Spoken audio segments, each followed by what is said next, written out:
Hello, good morning to all. So now in this video, we are going to take this particular sum on your screen where there are around 12 to 13, 14 statements are there. We'll go with the posting of it. इनको ledger में सीधा post करेंगे. This is a proper sum we have, and then we'll balance all the counts as well. So यहाँ तक तो आपका journal transaction है, and the bold part is the your journal entry. तो मैंने जर्नल एंट्री अलग से पास नहीं किया है. Journal entry I have put it down over here. I will go with that also कि क्या कैसे होगी वो जर्नल एंट्री. उसके बाद हम लेजर पे जाएंगे. सो नाउ फर्स्ट इज 1 जनवरी का स्टार्टेड बिजनेस स्टार्ट हुआ है, कैपिटल आया है एंड कैश में बिजनेस स्टार्ट हुआ है. Entry is cash to capital. Deposited cash into bank. Cash जो है आपके हाथ से गया है, it means cash is going out, तो क्रेडिट होगा. और बैंक में पैसा आया है तो bank is going to be debit. तो बैंक टू कैश एंट्री हो गया. Next is paid rent by cheque. Rent expense है, एक्सपेंस को हम डेबिट करते हैं. बाय चेक, बैंक के थ्रू आपका पैसा गया है, बैंक में से बैलेंस कम हो जाएगा, so rent to bank account हो गया. बॉट फर्नीचर, फर्नीचर दिया है, furniture is a fixed asset and आपने फर्नीचर परचेज किया है. So what is going to happen, furniture account debited to. अब यहाँ पे अगर कुछ नहीं होता तो कैश कर देते, बट चेक लिखा है तो you can put it down to check और to bank account. Next bought goods. अब यहाँ पे फिक्स्ड एसेट नहीं है, सो बॉट गुड्स है, यहाँ सिंपल लिखा होता परचेजेस हो रही हैं. So which account we are going to open, purchase. I told you अगर कोई फिक्स्ड एसेट परचेज या सेल हो रही है उसके अकाउंट हम ओपन करेंगे. बट अगर कोई फिक्स्ड एसेट की परचेज सेल नहीं हो रही है तो हम अकाउंट ओपन नहीं कर, अकाउंट उस एसेट का ओपन ना करके, मतलब यहाँ पे मैं गुड्स अकाउंट ओपन नहीं कर रही, परचेजेस अकाउंट विल ओपन और sale account will open.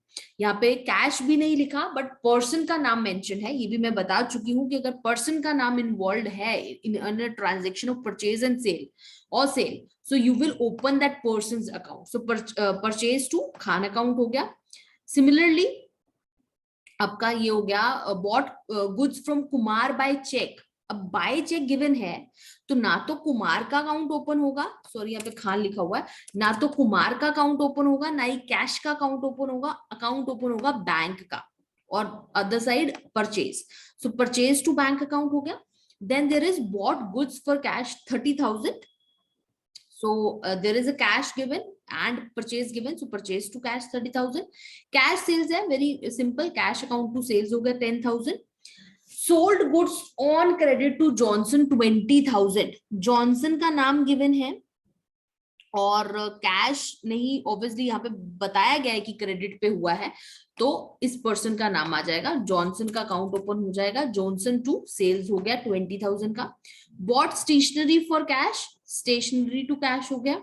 Cash received from Johnson. अब यहाँ पे क्रेडिट पे जॉनसन के साथ बात हुई थी तो अब ये जॉनसन जो है 21 तारीख को पैसे दे रहा है. So cash received from Johnson on account rupees 12,000. तो 20,000 का काम हुआ था, लेकिन कैश रिसीव हो रहा है जॉनसन से सिर्फ 12,000 का, और यहाँ पे कहीं नहीं लिखा कि फुल सेटलमेंट हो रही है. So what we are going to do is cash account to Johnson account we are going to do with 12,000. Full settlement होता तो 8,000 का डिस्काउंट का भी हम डालते, बट फुल सेटलमेंट नहीं है, सिर्फ 12,000 की जॉनसन पेमेंट कर रहा है.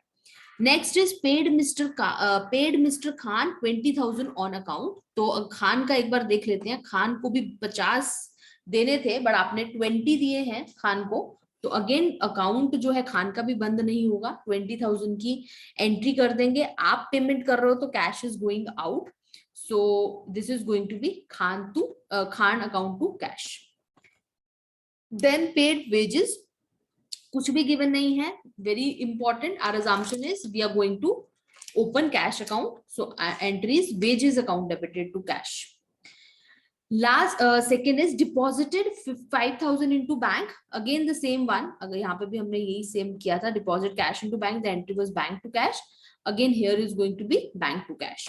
Last cash withdrawn from bank for personal use. personal use के लिए काम हो रहा है तो personal use है तो ड्रॉइंग्स अकाउंट ओपन होगा. कैश निकला है लेकिन कैश जो है वो बैंक से जा रहा है, कैश फॉर्म में नहीं है, सो बैंक अकाउंट ओपन होगा. So the entry is going to be withdrawal. जब होता है पर्सनल यूज के लिए, we open drawings account, investment अगर होती है ऑनर की तरफ से we open capital account. So ये हो जाएगा drawings account debit to bank account. So this is all about these transactions, how to go with it. Now we'll see how to post these transactions in your ledger account.